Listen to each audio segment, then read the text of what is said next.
大家好，我是田园。今天给大家分享一个汤面小糖饼的做法。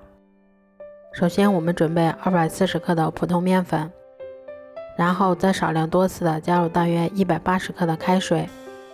接着我们用筷子先把它们搅拌成这种面絮状，然后再下手把它们揉成像这种偏软一些的光滑面团。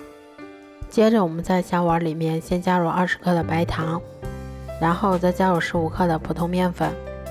接着我们用筷子把它们充分搅拌均匀，这样我们的糖馅就做好啦。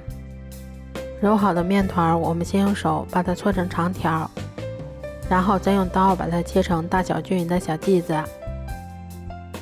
我们取一个小剂子先给它揉圆，然后再用手把它按压成小饼的形状。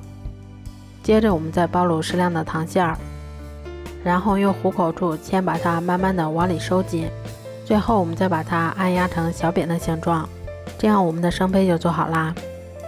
都做好后，我们把电饼铛先预热刷油，然后再依次放入我们刚刚做好的生胚。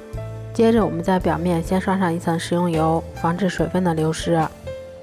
全程用中小火慢烙，中间给它们勤翻动一下，确保受热均匀。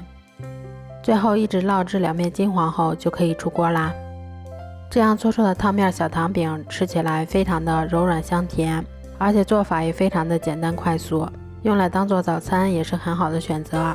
如果喜欢的话就试试吧。